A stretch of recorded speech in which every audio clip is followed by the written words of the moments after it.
So we are told here in this great group consolidation question, we are told here to prepare the consolidated statement of profit or loss for Pedantic for the year ended 30th September 08. The keyword is consolidated. Consolidated means group accounts. B, prepare the consolidated statement of financial position for Pedantic as at 30th September 08, 16 marks. All right. So we start with with reading the question. We are told there on 1st April 20x8, dates are very important for us. Pedantic acquired what year? 60% of the equity share capital of Sophistic. Can someone tell me, when we acquire 60% of Sophistic, when Pedantic acquires 60% of Sophistic, Sophistic will be who to Pedantic? This kind of investment in Sophistic will be referred to what? Will be able to tell me? We have acquired 60% of Sophistic. So Sophistic becomes what in this group structure? Sophistic becomes what in this group structure? Can someone talk to me this morning? Please, someone talk to me this morning. Sophistic will become what? Yes, somebody? Yes, I can see so many charts. Thank you very much. It will become a subsidiary. 60% is too high. It basically signifies what we call control. So in a share exchange of 2 shares of Pedantic for 3 shares in Sophistic, the issue of shares has not yet been recorded by Pedantic.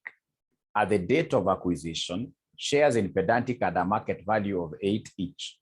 Below are the summarized draft financial statements of both companies. So they have given us the financial statements of each company. The financial statements of each company, Pedantic, Sophistic, Kando. And then what do they want us to do? They want us to consolidate. They want us to consolidate. It's only a fool who will not be able to consolidate. It's only a fool who will not be able to consolidate, because consolidation is all about putting things together. There is no serious student who is normally defeated by any question to do with group accounts. You can not get, at times you may not get the other questions right, but consolidation, every student gets it right. Every student. It is the easiest, because to consolidate is to put together. To consolidate is to put together. Now, the first thing that you should always do, there are what we call low-hanging fruits. Marks that we can easily, in this case, ladies and gentlemen, be able to harvest without really even thinking, by the mere definition of putting together, consolidating. What I'll do, I'll come here. Of course, this is quite an interesting question. I'll start with the group structure. Listen, look at the easiest marks. So I'll come and look at the group structure. So the group structure, what do we have here in group structures? Group structure, we have a company called Pedantic, which has acquired another, which has made an investment in Sophistic. And the investment they've told us here is 60%. 60% is quite huge. It signifies control of Sophistic. So straight away, I'll be able to mark that the Pedantic here becomes the parent. Pedantic here becomes the parent. Sophistic becomes what here? Somebody becomes a subsidiary. But again, I know that there are things that I have to put down very well. I must, in this case, here, look at my percentages. So my percentages, we are saying in Sophistic, we have the parent. This is like a summary. This is a summary now. This is a summary. So we have the parent who is Pedantic, who owns what percentage here? Who owns 60%. And then we have another party owning the balance. Remember, it's supposed to be owned 100%. So we have another party here owning the 40%. What name do we give to this other stakeholder who owns 40%? What name do we give to this other party that owns 40%? Thank you very much, Vivian. This is a non-controlling. Remember, the parent is the controlling interest.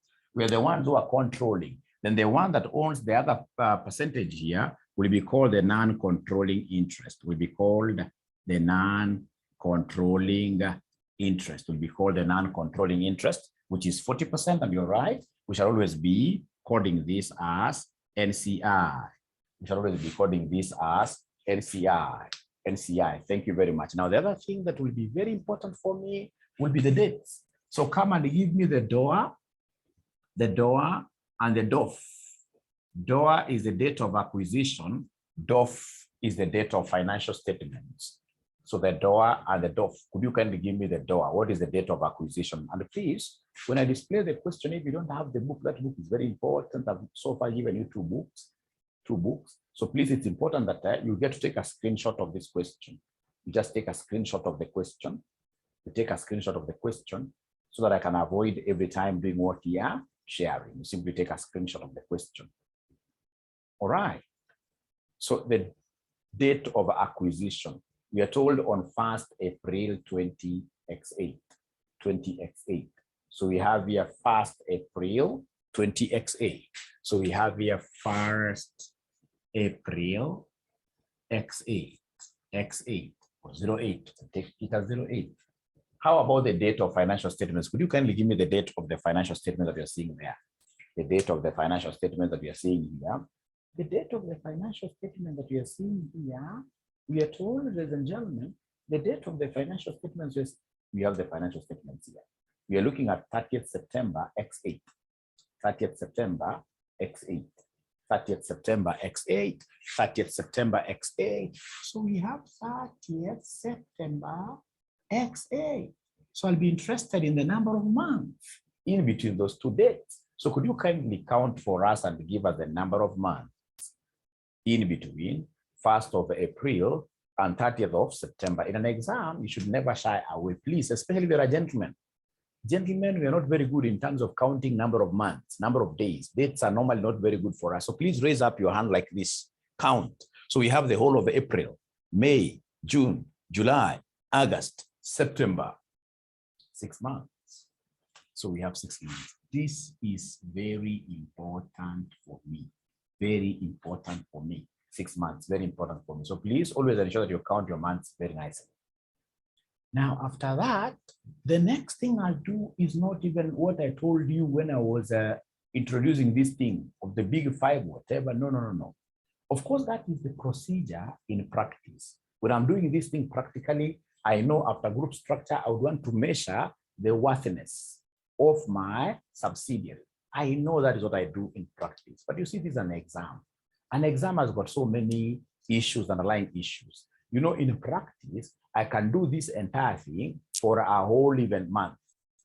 But in an exam, you are supposed to do 5 questions in how many hours? 3 hours. And the harvesting technique, harvesting of marks technique is so critical. I've seen students who are so bright, but they can't basically pass these papers because they don't know how to harvest marks. So then if I'm the one doing this, I'll come and imagine, what is consolidation? If I have a subsidiary and a parent, I'll be expected to consolidate, to put things together. So I know that the next thing should be to give them what we call the consolidated balance sheet. So come and give us a title there, pedantic, give us a title there, call this one here pedantic group. You call the company by the name of the parent. It's pedantic group. Consolidated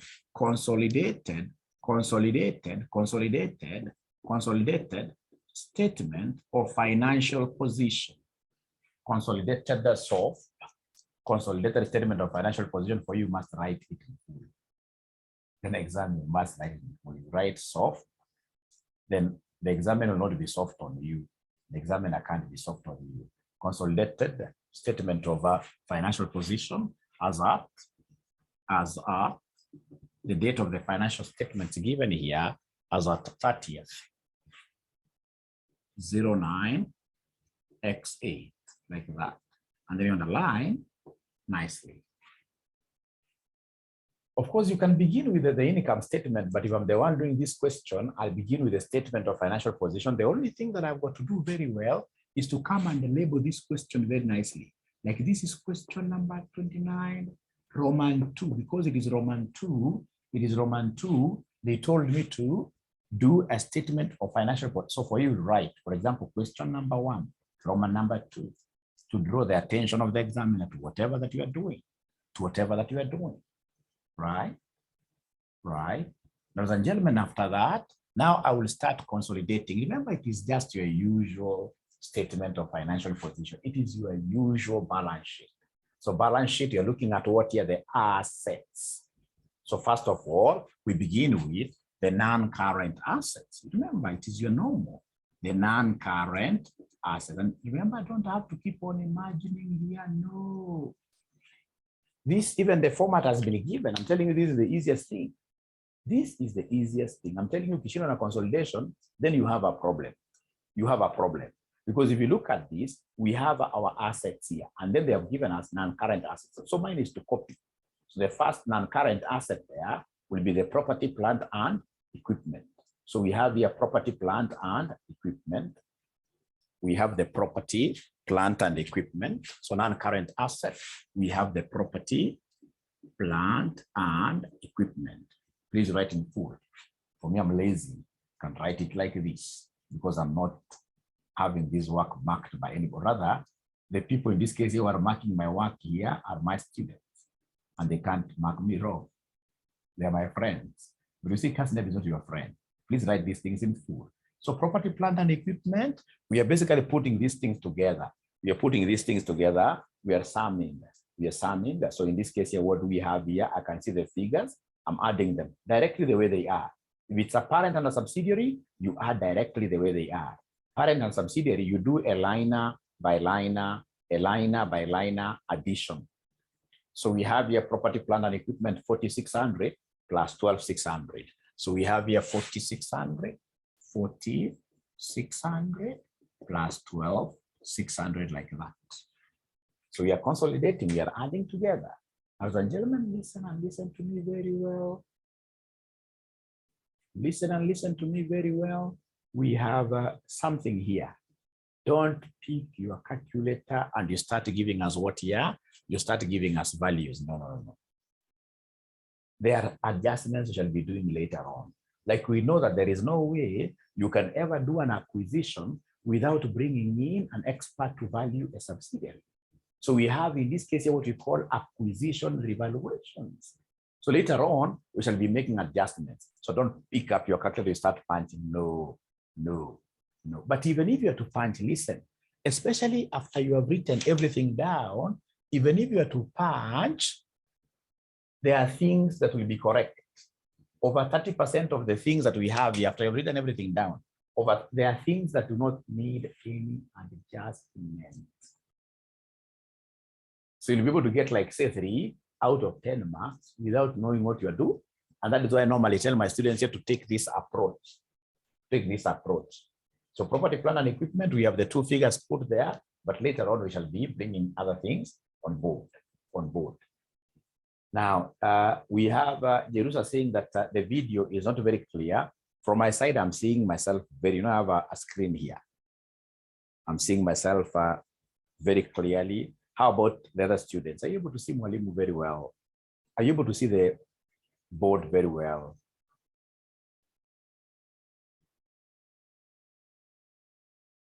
Yes, clear. It's clear. So maybe Jerusa, please. Mwalimu is very clear. The only thing that you guys forgot to say is that I'm smart. I mean, why are you not even complimenting the teacher even one day? I'm joking. So property, plant, and equipment, that is it. Now, ladies and gentlemen, remember non-current assets, we are looking at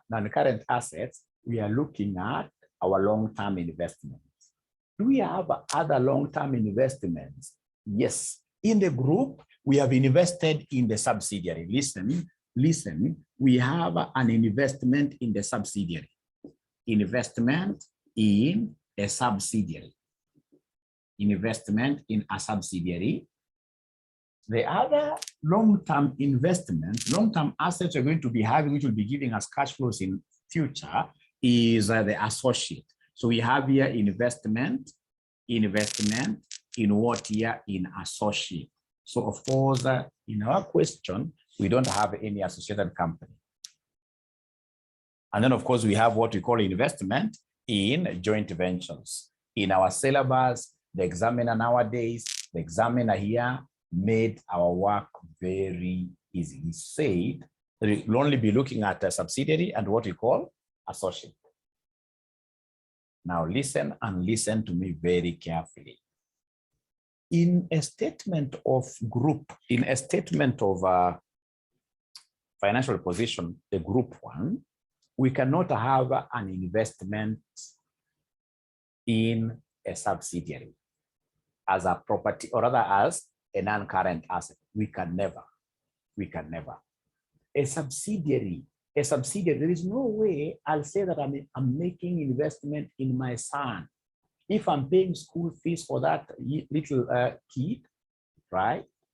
I can't count that as an investment. That's investment within family. Subsidiary and the parent, ladies and gentlemen, are related. These are serious relatives. For investment in subsidiary, when you see investment in a subsidiary, if you look at this, for example, we have the parent here. Look at the parent. Even these guys never had it, but in most cases it will be given here for the parent. They'll say they have an investment in Sophistic, investment in a subsidiary. Listen and listen to me very well. Ladies and gentlemen, when we talk of investment in a subsidiary, this will always be replaced with the goodwill we shall be enjoying from our subsidiary. So always, whenever you see investment in a subsidiary, you strike it off and write in its place what year? Goodwill. So investment in a subsidiary will always be replaced with goodwill. Investment in an associate, this is okay. This one I'll always leave it the way it is, because an associated company is a company where we have significant influence, but it's not really your company. You're not in control of it. It's just like, for example, myself and my cousins. I don't have control over them. I can only advise here and there, but of course, whatever they shall do, watakwambia sisi hatupangwi. Hiyo jina mnasema vijana. No. So investment in an associate, this is okay, but we shall never have investment in a subsidiary. In the place of investment in a subsidiary, we shall be having what we call goodwill. Then listen, for us here, goodwill, we shall not calculate it immediately. I shall just write goodwill like that, and then I'll write inside there working. I'll be able to do the working later. Investment in associate, I'm only putting it here for purposes of us getting used to just this structure. But the question doesn't have what here? The question doesn't have an associate. Now, ladies and gentlemen, after that, I'll be able to get my total figure of the current and current assets, which now takes me to the next category of assets, what we call the current assets. So current assets, I have inventory, I have receivables, I have in this case here cash. So please look at the current assets, we add them. So the current assets, you can see, this guy has not even given me classifications. He's made my work very easy. He's told me current assets, the parent has 16,000 and the subsidiary has 6,600. I'll simply add the two. So we have 16,000 and 6,600. So we have current assets. We have here current assets. And the current assets, what we have, ladies and gentlemen, 16,000 and 6,600. 16,000 plus 6,600. Please don't pick up your calculator to give me the total. We are not yet there. We shall be making adjustments later. And please always try to be very, very nice. Try in this case to leave some spaces in between, because there are things that will crop up. Like myself, I'm so much used with consolidation. I know at the end of the day, I'll be introducing a current asset here known as what here? Cash in transit. So I must leave some space. right? And then I'll be able to have total what here? Total assets, total assets. Now listen and listen to me very well. After I get total assets, I'm not a thief. These total assets must always be financed. And as an accountant, you must tell us how you are financing your total assets. You must tell us how you're financing your total assets. How are we financing our total assets? We have a section for equity, equity and liabilities. Equity and who? Equity and liabilities, of which you shall start with equity. And of course, the equity to start with is the share capital. So we have here share capital, share capital. So share capital, for share capital, you pick the one of the parent only. You pick the one of the parent only. For share capital, and the share premium, we pick the parent's values only. Share capital and the share premium, we pick the figures of the parent only. Ladies and gentlemen, this is where we are. This is where we are. Do we have any share capital here? Do we have any share? Yes, equity shares. Equity shares, you can see pedantic is the parent. It is 10,000. Never take the share capital of the subsidiary. So we have here 10,000 shillings, ladies and gentlemen, 10,000 shillings for the share capital, 10,000 shillings for the share capital of the parent. This one here just put there a figure of 10,000. Although later on, I'll be making some adjustment to it. I just put 10,000 there and then I put a star. I'll be making some adjustment to it later. For now, just write it like that, put a star. Now, is there anybody who is able to remember any other equity component? Equity components. Equity components, I know them offhand. I know equity components, we have share capital, we have share premium, we have retained earnings. This question does not have share premium. So I'll be able to pick the one of retained earnings. So retained earnings is the most useless working which you can ever get yourself engaged in. Retained earnings is a long working, and the students who have known, and the examiner normally gives you 1 mark. Students who are bright know that retained earnings will always be taken as a balancing figure. As a balance, never sweat this out. This one will be a balancing figure in this balance sheet of yours. Although I'll show you at first how you calculate it, I'll be able to show you. But as we move forward, for the sake of your exam, you know that retained earnings will always be what here? Your balancing figure. Ladies and gentlemen, there is also something in group accounts people forget. Under equity, we have what we call non-controlling interest. We have what we call the non-controlling interest. In this case here, the NCI, I'll do a working for this later. This one I must work it out. It's an easy one. I'll do the working for this out later. So now we are through with equity. Once we are through with equity, we go to liabilities. And for liabilities, remember you're following your group structure. You're following the structure that you have been given by the examiner here. For the group structure, they will give you, you see, like now you can see we have non-current liabilities. So for the liabilities, go straight away to the non-current liabilities. Non-current liabilities. So we have here non-current liabilities. So we have non-current liabilities, of which you shall pick the first one as the 10% loan notes. Like this is a free mark, the 10% loan notes. So 10% loan notes, I'll take the 10% loan notes of the parent plus 10% loan notes of the subsidiary. It's about adding, really. Nothing much, nothing much, nothing much. So we have the 10% loan notes. You can see 3,000 and 4,000 like that. So 3,000 plus 4,000. So 3,000 plus 4,000. I'll be able to put that figures later. Ladies and gentlemen, after that, we can see now we are through with the non-current liabilities. So the next will be the current liabilities. Current liabilities. So you write there current liabilities. So we have now current liabilities. We have current liabilities. Current liability, these guys are so nice. They've combined everything for me. They're so nice. So current liability is what do I have? So for current liabilities, ladies and gentlemen, I can see 8,200 and 4,700. 8,200 and 4,700. So current liabilities, I have 8,200 and 4,700. Nice job. 8,200 and 47. And I'm through with this thing. I'm 100% through with this thing. 100% through with this thing. So now I'll be able to embark on my easy adjustments. Very easy adjustments. I love consolidation. I even wonder why people fail in this paper. Especially when you know consolidation, you know branch accounting, you know partnership,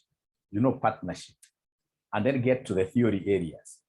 You are done. And these are the small what here? These are the small standards, IFRS and IS standards. You are done with this paper. Now, ladies and gentlemen, we go straight away to the additional information. So we are told at the date of acquisition, the fair value of sophistic assets were equal to their carrying amount, with the exception of an item of plant, which had a fair value of 2 million in excess of its carrying amount. Ladies and gentlemen, listen and listen to me very well. We can never acquire a subsidiary without engaging experts. Without engaging accounting experts outside there, who will be able to come and do valuations for us. So we had this valuer. He came, measured the subsidiary assets and every other thing. And then he met a situation where the subsidiary book values and the fair values, market values, were the same for most assets, except for a plant item, which had to be revalued upwards. Upwards by how much? By 2,000. By 2,000. So if it has been revalued upwards by 2,000, of course, whatever is given in the additional notes has not been factored in our financial statements. Right? Then that tells me that I need to go to my property plan and equipment and take the figure out. So plus what here, somebody? Plus 2,000. The revaluation upwards. The revaluation upwards. 2,000. It's 2 million, but remember my figures here are in fact terms of what here? Are in terms of thousands. My figures in finance. If the figures here are in terms of thousands, so even in the notes, you must always keep on chopping the 3 zeros. Chopping the 3 zeros. Now listen, what have I done? You know, I'm just following instructions. Consolidation is an easy thing. They're telling me, hey, go to your property, plant and equipment, increase that figure by 2,000. Increase the figure by 2,000. And I've done that exactly. And then I'll be able to remember very fast that since this figure was not in my property, plant and equipment register, it was not there. It means that depreciation of this figure has to be computed. This figure was not in my property, plant and equipment initially. I'm bringing it now. So it means that I have to go back and really calculate depreciation. So mention there depreciation on revaluation. Mention there depreciation on revaluation. Depreciation on revaluation.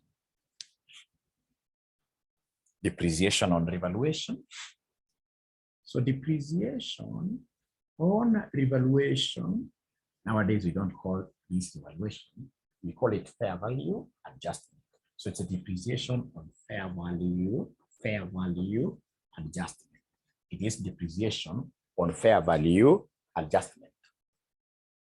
The figure itself is 2,000. So I'll have to divide this by the rule. 2,000 divided by the remaining useful life. The remaining useful life of the asset. So 2,000 divided by the rule. So have they given us the remaining useful life of the asset? Have they given us the remaining useful life of the asset? Have they given us the remaining useful life of the asset? I want to believe so. They have, they must have given the remaining useful life of the asset. The remaining, yes, it had a remaining life of 5 years at that date. They don't even need to tell you these. Normally, as we use straight line method of depreciation, right? Right. So in this case here, the rule is 5. So come and take this 2,000 Divide by what year? Divide by 5. Is there anybody who can give me this depreciation? 2,000 divided by 5 gives me what figure? 2,000 divided by 5 gives me what figure?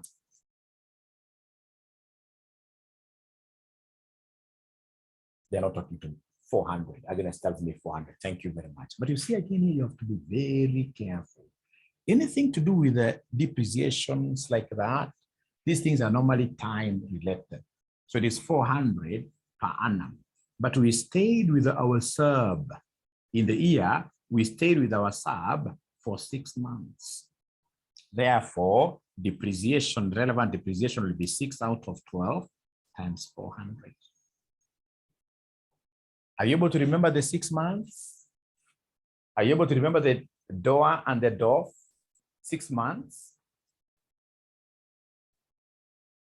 These financial statements we are doing here, right? They have forgotten the 6 months. They have forgotten the 6 months. Difference between DOA and DOF. They have forgotten the 6 months. 6 months. So please never forget that this is for 1 year. It has to be time prorated. It must be time prorated. So then what do you think am I going to do with this depreciation?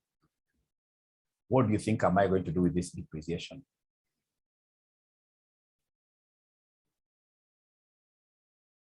What do you think am I going to do with this depreciation? Just guess, tell me. You know you're an accountant. Yes, less it from the 2,000. Less it, deduct it from the PPE. Thank you very much. So go and deduct this from the PPE. When we shall be doing an income statement, this figure in the income statement, we add it to the cost of sales. Actually, you can even just put it like this. Add to cost, and the less from PPE. I'll be explaining later why do we add this to cost of sales. But for now, you can just put it there. Add the 200 to cost of sales and the less it from PPE. Less it from PPE. Less it from PPE. Trust you me, you are through. Come and give me this figure here. Dollars thousands. What do we have here? Some dollars thousands. Talk of 4,600 plus this minus 200. Please give me a figure. Please give me a figure. Consolidation is the easiest thing. It's a logic thing. It's a logic thing. It's a logic thing. Please give me a figure. I've done my adjustments nicely. I'm now harvesting my mark there. And people will say that this guy is very bright. Nothing really. Nothing. Nothing. Nothing. So they're giving me a figure of 55,000. 55,000. 55,000. 55,000. Thank you very much. 55,000. And this book, by the way, that I've shared with you has answers there at the back. Has answers at the back. So if you come and say here, it has answers at the back. It's good for you to know how to use it.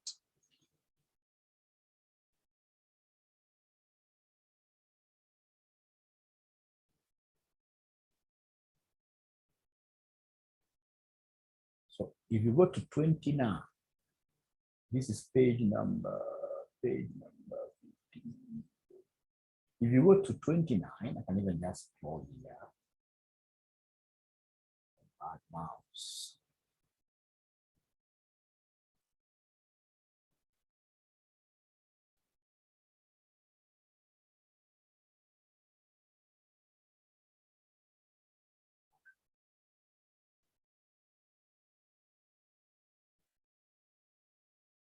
And you're able to see the answers are here. That's pyramid. And then we have pedantic here. We have pedantic. So you're able to see how they have done their workings very easily. Like now you can see property, plant, and equipment, 55,000. They have organized the workings for you very nicely and they're numbering them. Eh? So 55,000 that we got is there. So please always, whenever you're doing these questions, get an item, go back to that book and read the answer. Read the answer. So the answers are there for you.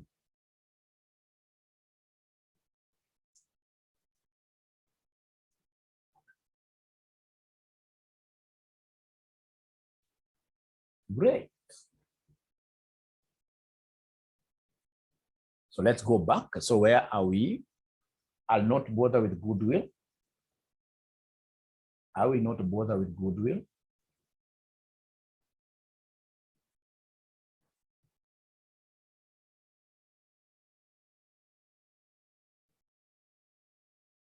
I will not bother with goodwill for the time being. So what I'll do, ladies and gentlemen, straight away here, I'll jump. I'll not even bother with the associate. I won't bother with the associate. I'll jump straight away to the current asset. So under current assets, what are they telling us? Listen and listen to me very well. Look at note number 2. Sales from sophistic to pedantic in the post-acquisition period were 8,000. Remember, these companies are not supposed to trade with each other. These companies are serious relatives. This is like my son, father-son relationship.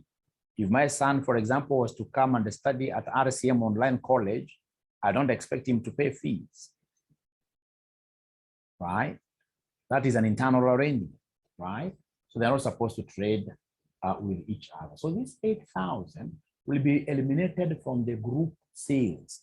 In the income statement, I'll subtract this from the group sales. I'll show you how to do that. But for now, what I'm really interested in is any UPS, what we call unrealized profit on stock. So Fist made a markup on cost of 40% on this sales. Pedantic had sold 5,200 million at cost to Pedantic of these goods by 30th September 08. Ladies and gentlemen, I would want really to calculate the UPS. The UPS, the unrealized profits on stock. Unrealized profits on what year? On stock.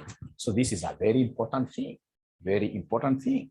So unrealized profit on stock. The first thing that I know is that for us to be able to get UPS, we shall take the profit margin times the REES. Profit margin times the REES. REES basically is the remaining interest stock. Remaining interest sales, actually. Interest sales. Now, I would want you to understand this once and for all. When Sophistic sold the goods to who? When they sold the goods to Pedantic, of course, they sold those goods that are profit. And they recognized that profit in their books. But now the question is, that profit legit? You can't make profit from yourself. If I sold goods to my son today at a higher price than I bought these goods at, then, ladies and gentlemen, I'll be a bad father. There is no way you can ever make profit from yourself. Now, there is no problem with this arrangement, especially if, for example, the goods that Sophistic sold to Pedantic, if Sophistic sold these goods to Pedantic and the Pedantic was able to resell them to third parties, if Pedantic received the goods from Sophistic and they sold all of these goods 100%, so they are no longer within the group, then we will say we realize that profit, there is no problem. But you see, there are goods that were sold from Sophistic to Pedantic, which are still within the group, So the ones which are still within the group are the ones we call the REES, the remaining intra-sales. Ladies and gentlemen, listen and listen to me very well. These remaining intra-sales, we are told that in the year they sold between themselves, they sold goods worth 8,000, right? And these goods that had been sold to this internal group component, that this internal group component had been able to dispose 5,200 worth of these goods, meaning that the remaining intra-sales here will be what here, somebody? Will be 28. Let us read this thing again. Let's read this thing again. Let's read this thing again. So ladies and gentlemen, here we are. Ladies and gentlemen, here we are. Let's read this thing again. Here we are. Let's read this thing again.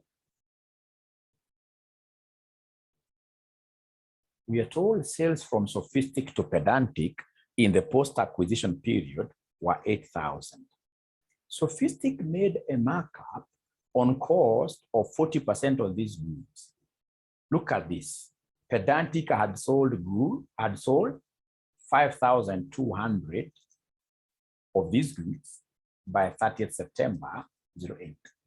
So Pedantic received the goods worth how much? 8,000, and they were able to dispose 5,200 of these goods. So the remaining internal goods will be 8,000 minus 5,200, which gives me 2,800. So this is where I have a problem, 2,800. I'll explain where the problem is. But again, there is one thing that you guys are supposed to remember from the video that I sent to you.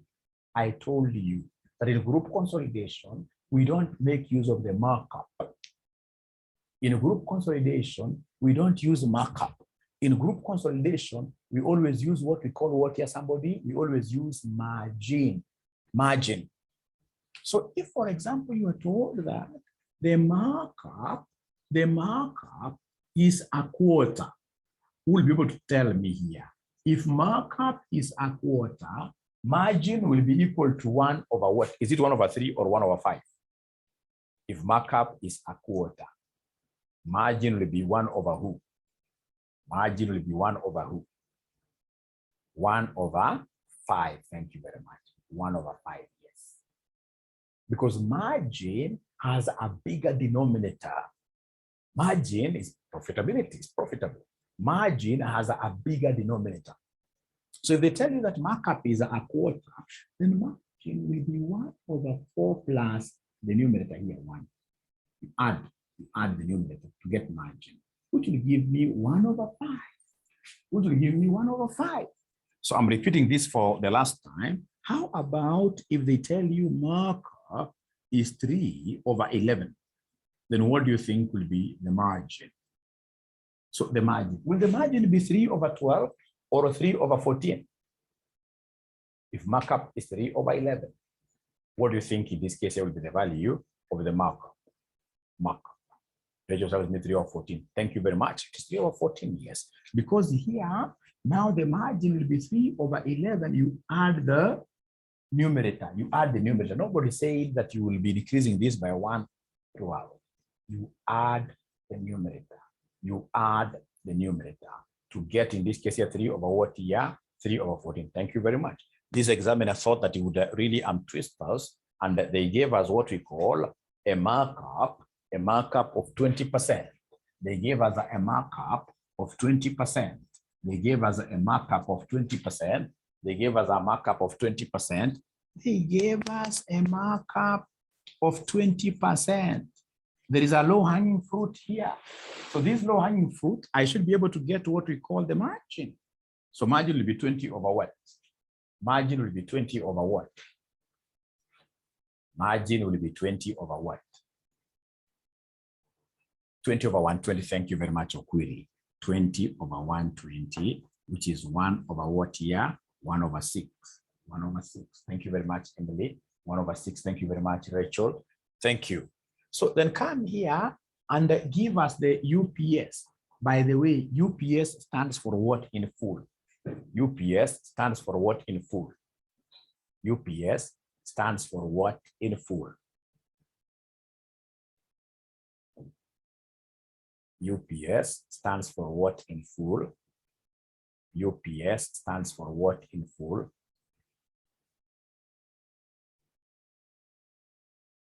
Unrealized profits on stock. Whenever there is an internal sale, what we call intra-sale, you must always calculate this UPS. You must always calculate this UPS. You must always calculate this use UPS. And the formula is here. It is 1/6 here, the profit margin times the remaining interest sales. Remaining interest sales, in this case here, you guys gave me a figure of 2,800. Thank you very much. Thank you very much. Yeah, thank you. Going aboard and realized profit on stock. So 1/6 times 2,800 gives me what figure, somebody here?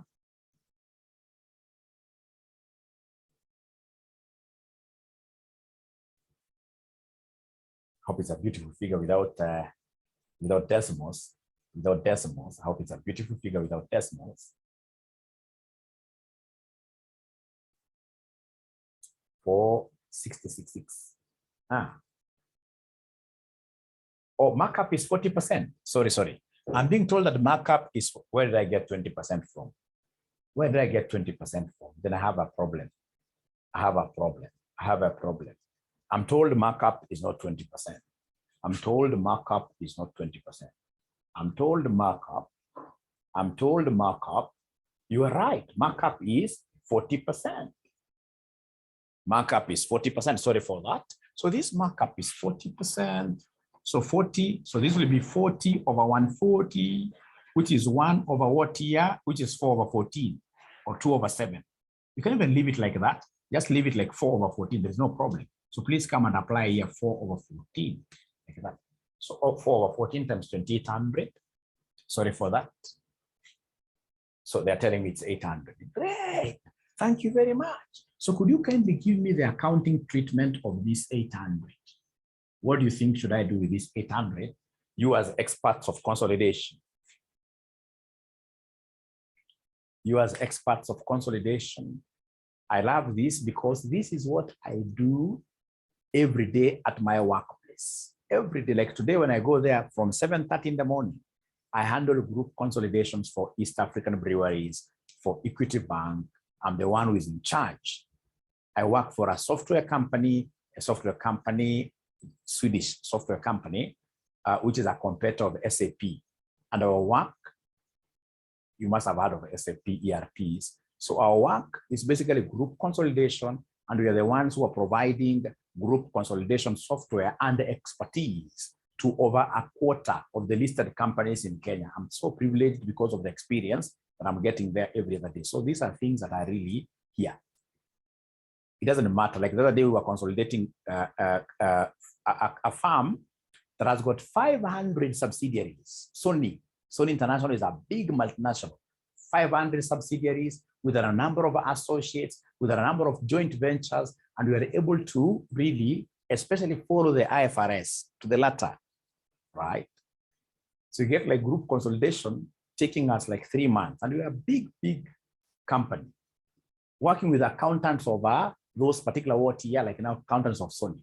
But it takes us how many months to consolidate? 3 months. 3 months. 3 months. Yeah. So, you know, for us here in financial reporting, this is just nothing really. When you go to practice, you'll get in this case here, for example, Sony, having some subsidiaries which are in the agriculture sector. So you must know IAS 41. They are big on leasing. So IFRS 16, they are big in terms of financial instruments. IFRS 9, you'll get that Sony, because they realize that they are incurring a lot of losses in terms of warranties. They even run subsidiaries in the name of what here insurance companies. So you must be good in terms of IFRS 17. You know, now in 2023, we are going to IFRS 17. Now we are moving from IFRS 4 to IFRS 17 insurance contract. So I read these things every day. Every day is a day of learning. Every day is a day of learning. And I would want you guys to become so good in terms of what here, especially this group consolidation. You can never go wrong. You know, like yesterday I was giving a talk to some guys, ISPAC people. Yeah, you know, I'm a member of committee member of the board of ISPAC, right? So when I was there, some young men, people were about 30, 35, 40. They were really lamenting that, you know, this CPA is a bad thing. How comes we finished this CPA 10 years ago and we're still getting 40,000? No, it's all about how you package yourself. What do you know? Are you sure that your skills are able to give you more than that 40,000? If you look at Mwalimu here, I must have taught some of you advanced Excel. Look at the Excel that I know. I must have taught some of you, I don't know, but these names are not very familiar. I must have taught some of you financial modeling. I'm able to model. I'm able to look at cash flows, future cash flows using Excel, have them discounted for me to be able to give you value of a farm. So there is quite a lot of work to be done, ladies and gentlemen, in this industry. If really you are to get up there and start earning over $1 million shillings every month, you're chauffeured by company vehicle, members of golf clubs, there's quite a lot to be done. But if you are here only thinking of just financial reporting, from there you go to MBA, do PhD, you're going to become mediocre. Nobody will pay you a premium in this market. Okay, so now let us get back to this. So what do we do with this 800? Some people had responded here. Already Emily has known. I'm not saying that I'm earning more than $1 million. You Veronica already congratulated me. No, I'm not yet there. I'm not yet there. Less from inventory and the cost of sales. Now, ladies and gentlemen, what this lady has known called Emily is that automatically, according to IAS 2 inventories, we are not supposed to have stocks having profits. Stocks can never be maintained at a profit. Stocks are maintained at cost. Now we have somebody within the group who bought our stocks from the group and is keeping them there. He paid. So he is maintaining them with a profit inside. So this profit has to be eliminated. So you're supposed to eliminate. So go to inventory under your current assets, go to inventory and subtract. Go to inventory and subtract. But now here we don't have inventory. So what should I do? We don't have inventory here. What should I do? Somebody don't have inventory here. What should I do? I can't see inventory here. I can't see inventory here. So should I cry? Should I cry? Should I cry? Should I cry? Inventory is found under, thank you very much, current assets. So go to current assets and say minus what here? Minus 800. Go to current assets and say minus 800. Thank you very much, Roy. Thank you very much, John Donga.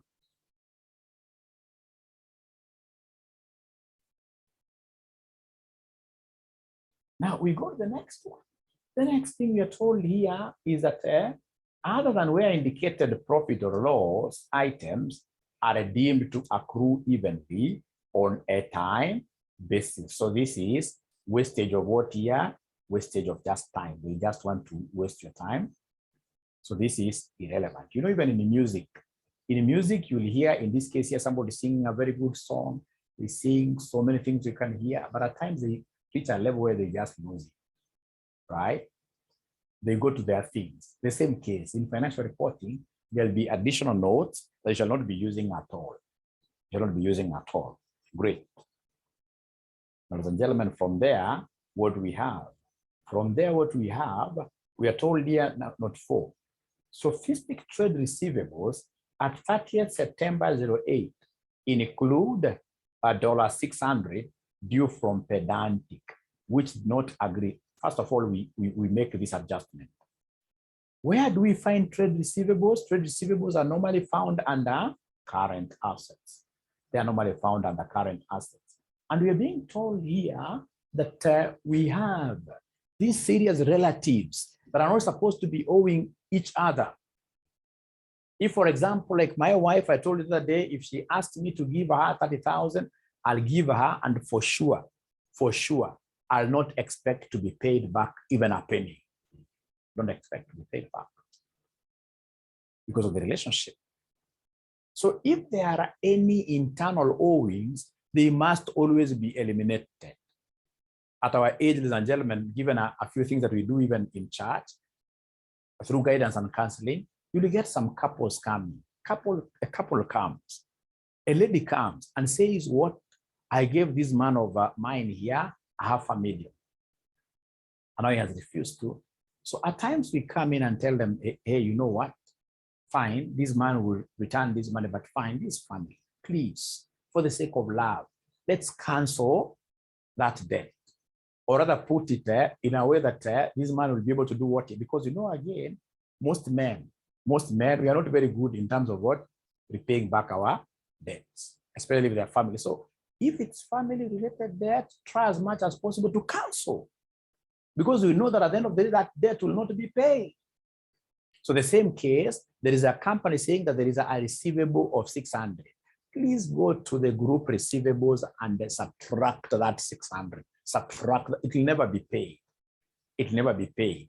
I don't know whether there is any man here who is married. Is there any gentleman here who is married? Any gentleman here who is married, please tell me the truth.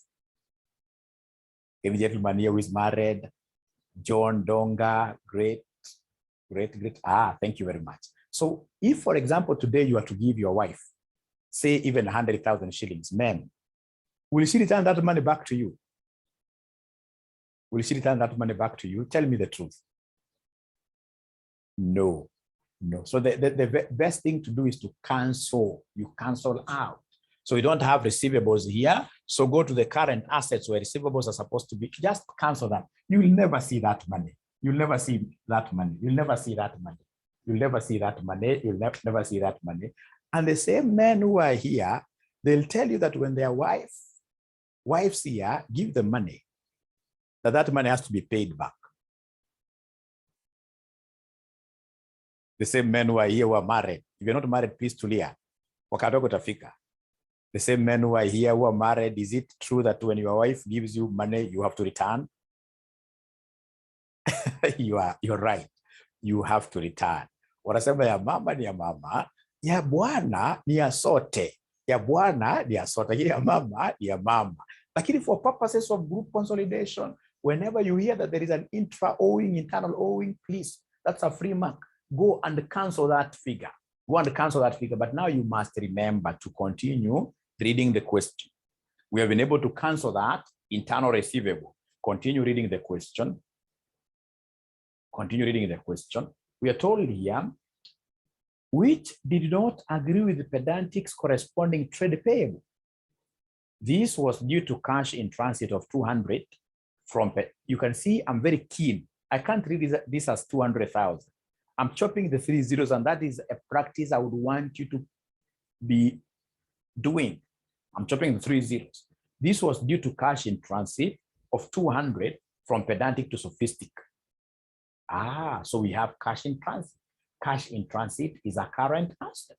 Cash in transit is a, so I can see that there is a cash in transit somewhere, which in this case here, one of these companies has sent the money, but the other company on their side has not yet received the money, right? That is why that company is still insisting that the receivable is 600. The receivable is what here, 600, right? But on the other side of the coin, the other company knows that the payable is how much? Can somebody answer me this question? The other side of the coin. This company here that has not yet received this money says that my receivable is 600. How about this other company that has sent some money? What is this? It's payable.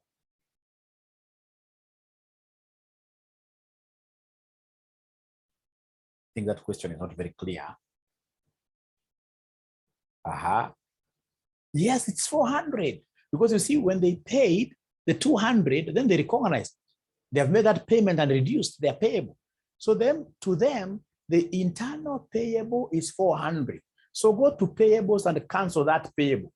Go to those to the payable and cancel that payable. Payables are under current liability. So cancel here 400. Because that is what this other company, which is owing, has booked in. And then now don't forget to bring in, now you're looking at this from the perspective of the group. The group I is able to see the cash in transit, the cash on the way, is able to see the cash on the way. So the cash on the way is 200. This cash on the way, which is cash in transit, normally what we do, we come to the current assets here and either add it here or you book it. You say here, cash in transit.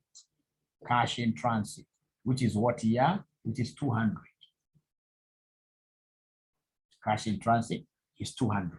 Cash in transit is 200. You can either come and add it here or just put it as a separate line. Now, ladies and gentlemen, listen and listen to me very well. Magdalene tells me to repeat. I'll repeat this separately. So we have internal,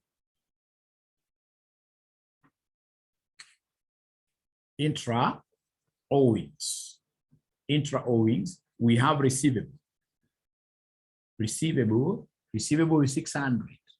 On the other side, we have a payable of 600 as well. But remember, this payable, that person has paid how much? Has paid 200, which is on the way. This is what we call the CIT, the cash in what here, somewhat the cash in transit. So 600 minus 200 is 400. This is 400 like that.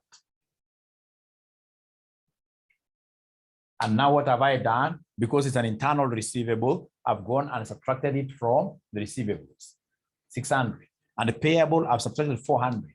And then I recognized what here? My cash in transit, which is 2. And if you look at, for example, your assets, if you look at your assets here at the end of the day, it is minus 600 plus this 200. So basically, we are deducting 400 on both sides. So it is something that you get used to.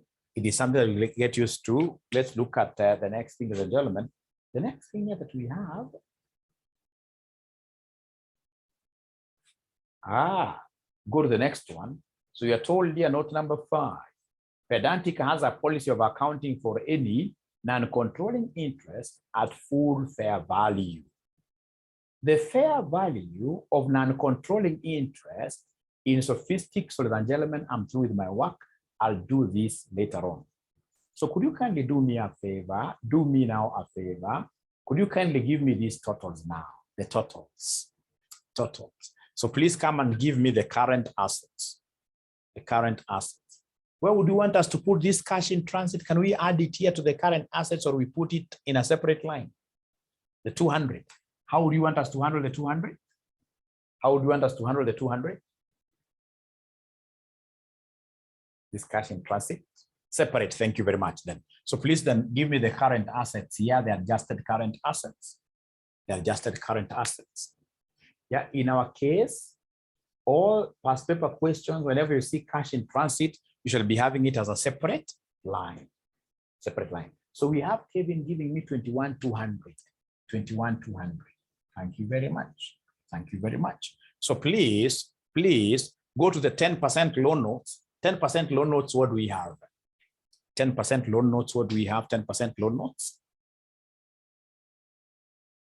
10% loan notes. 10% loan notes. I'm waiting to hear from you. 10%, because I can see the answer, but I want us to move together. The 10% loan notes. The 10% loan notes. The 10% loan notes. Now we are adding. What is the total figure? 7,000. Thank you very much. How about current liabilities? How about current liabilities? How about current liabilities? Current liabilities. It's 200 plus 4,700 minus 400.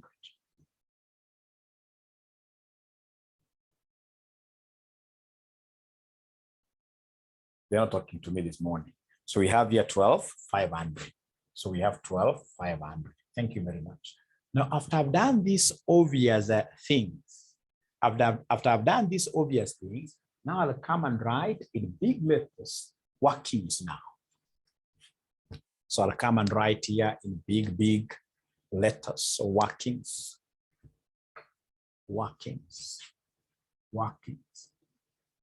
And the first working that I would want to do now is to value the subsidiary.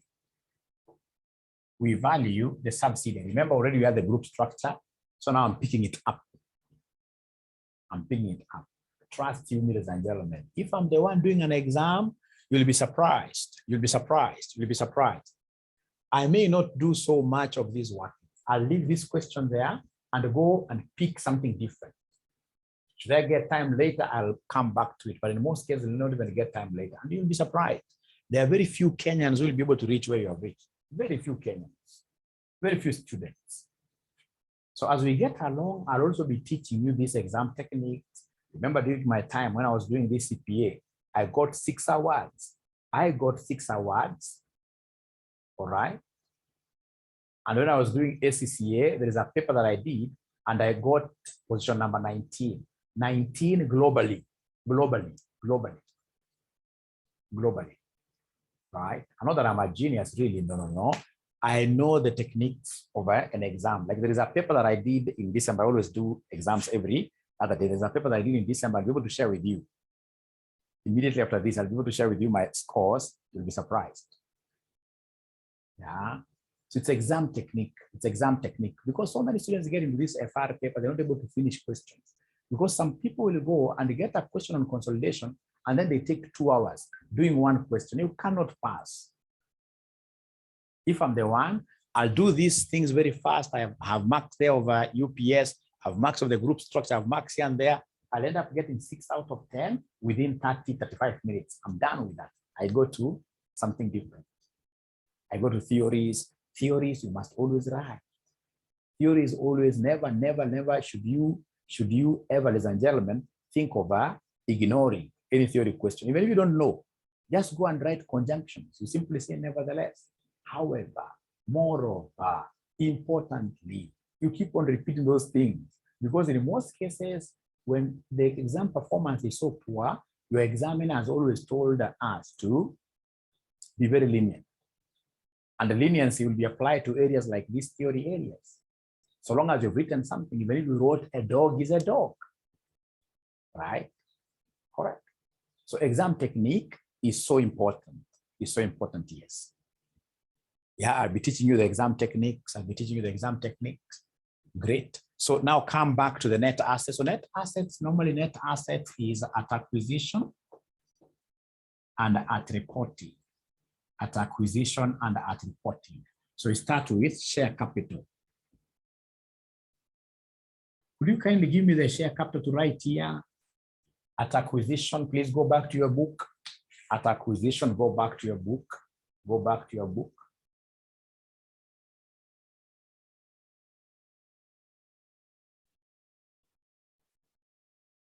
Go back to your book. At acquisition, what do we have here? Somebody at acquisition, share capital. Please give me a figure to write. Please give me a figure to write. Give me a figure to write.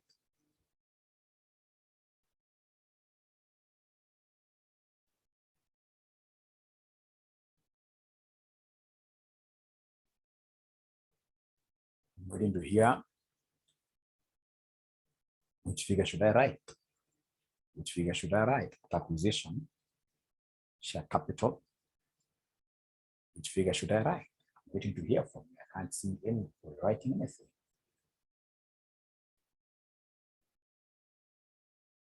I'll not talk at all until you give me a figure. I'll not talk at all until you give me a figure. So at acquisition, what should I write there? At acquisition, what should I write there? At acquisition, what should I write there? At acquisition, what should I write there?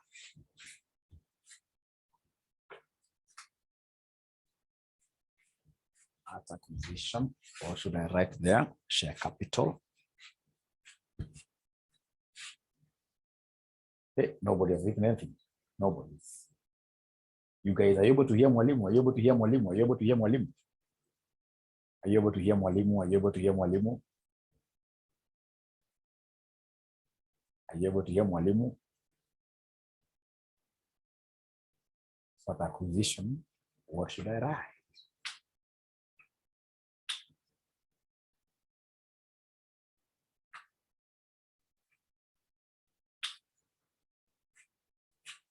So, of course, it is share capital of the subsidiary.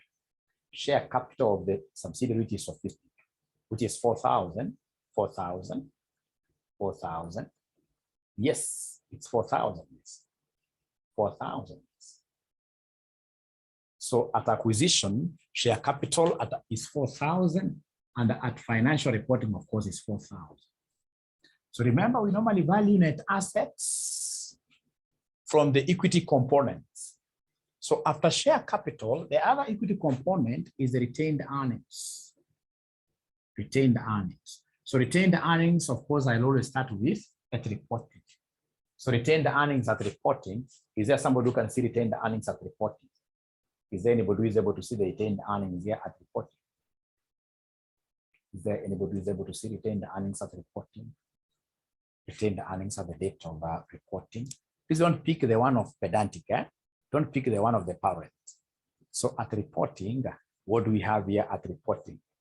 At reporting, what do we have here at reporting? Retained earnings. I'm only getting 2 students who are chatting with me. That is not my desire, really. My desire is to develop very strong accountants who are never fearful. Just put in figures. Even if you get it wrong, so what? That's how you grow. That's how you grow. That's how you grow. So they're telling me to put 6,500 here. My desire is to develop very well-polished accountants, really. Let's put in your figure. Why we choose 4,000. Thank you, Kevin. You know, it's a share capital of the subsidiary. And subsidiary, when we were acquiring it, it had a share capital of 4,000. And of course, at reporting, it will have the same. It will have the same. That tells me that Kevin has not watched my videos. Perhaps as a new student. We shall overcome. We shall overcome. I retained earnings at reporting for the subsidiary. For the subsidiary, you can see retained earnings here, 65. How about retained earnings of this subsidiary at acquisition? Can you kindly try that? At acquisition, are you able to see the retained earnings at acquisition? Are you able to see the retained earnings at acquisition? Are you able to see the retained earnings at acquisition? Are you able to see the retained earnings at acquisition?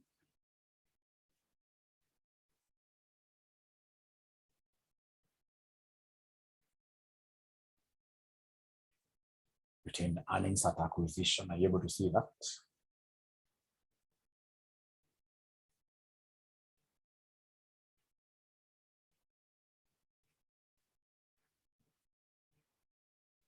Pata potea, retained earnings at acquisition. Hapo lazima kuna abracadabra.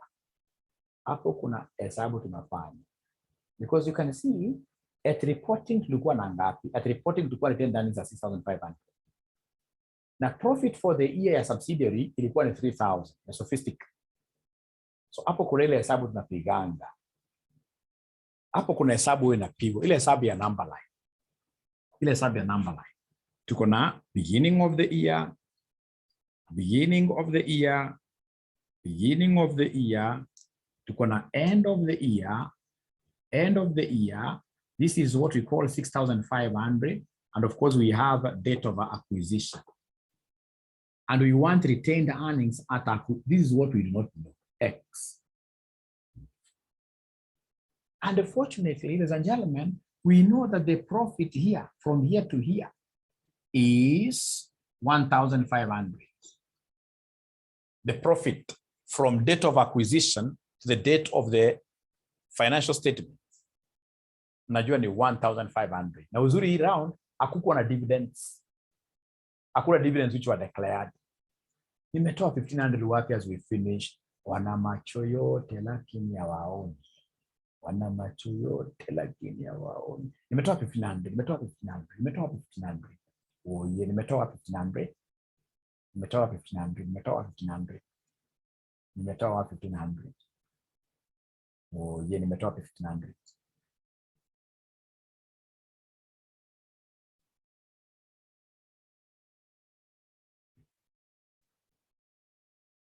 You know, for a whole year, profit is how much? 3,000. But you see, from date of acquisition to date of financial statements, we only stayed with this subsidiary for 6 months. We only stayed with this subsidiary for 6 months. So then we have to pro rata like that. Divided by 2, thank you very much, 1,500. And then now we know for sure that equation of ours is so important. I must always use this. We are saying from our equation that X plus 1,500 should be equal to the end, 6,500. So meaning that X will be equal to 6,500 minus 1,500, which will give me how much here, somebody? Which will give me 5,000. Hapo kuna kale ka equation huwa tunapiga. Kuna kale ka equation huwa tunapiga. Kupata retained earnings at the beginning hiyo usumbua wanafunzi kidogo. Lakini utazoea. Tukifanya swali moja mbili, utakuwa expert. Utakuwa expert. Utakuwa expert. Ukifanya sub moja mbili utakuwa expert. Utakuwa expert. So then retained earnings here at acquisition is 5,000. It's 5,000. Now, as we finish, is there any other net asset of the subsidiary apart from these two that you think is important we should bring on board? Is there any net asset of the subsidiary that you think is important we should bring on board? We should bring on board. We should bring on board any other net asset component of net asset that you need to bring on board. Fair value adjustment. Never forget this. Do we have any fair value adjustment? Do we have any fair value? Remember, it's fair value adjustment. This basically is your evaluation. This basically is your evaluation. This basically is your evaluation. And yes, we did the value. We had a evaluation.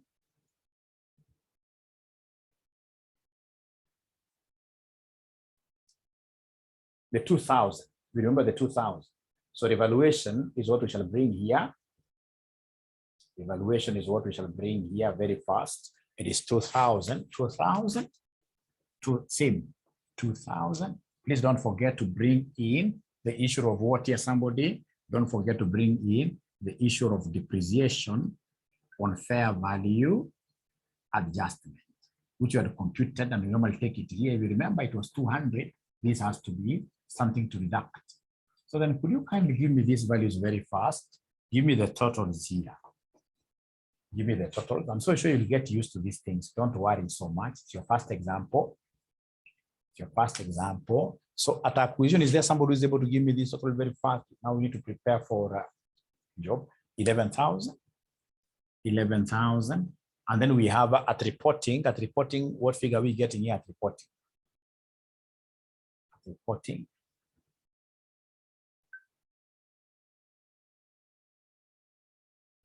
12,300. Thank you very much. 12,300. 12,300 like that.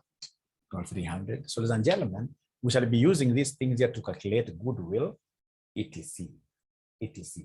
So, if you don't mind, please, we need really to disappear.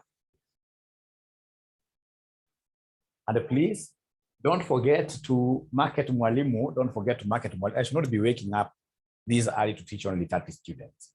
This Mwalimu is a powerhouse in this paper. Motivate this Mwalimu. I would need really to have like 100 students over this financial reporting.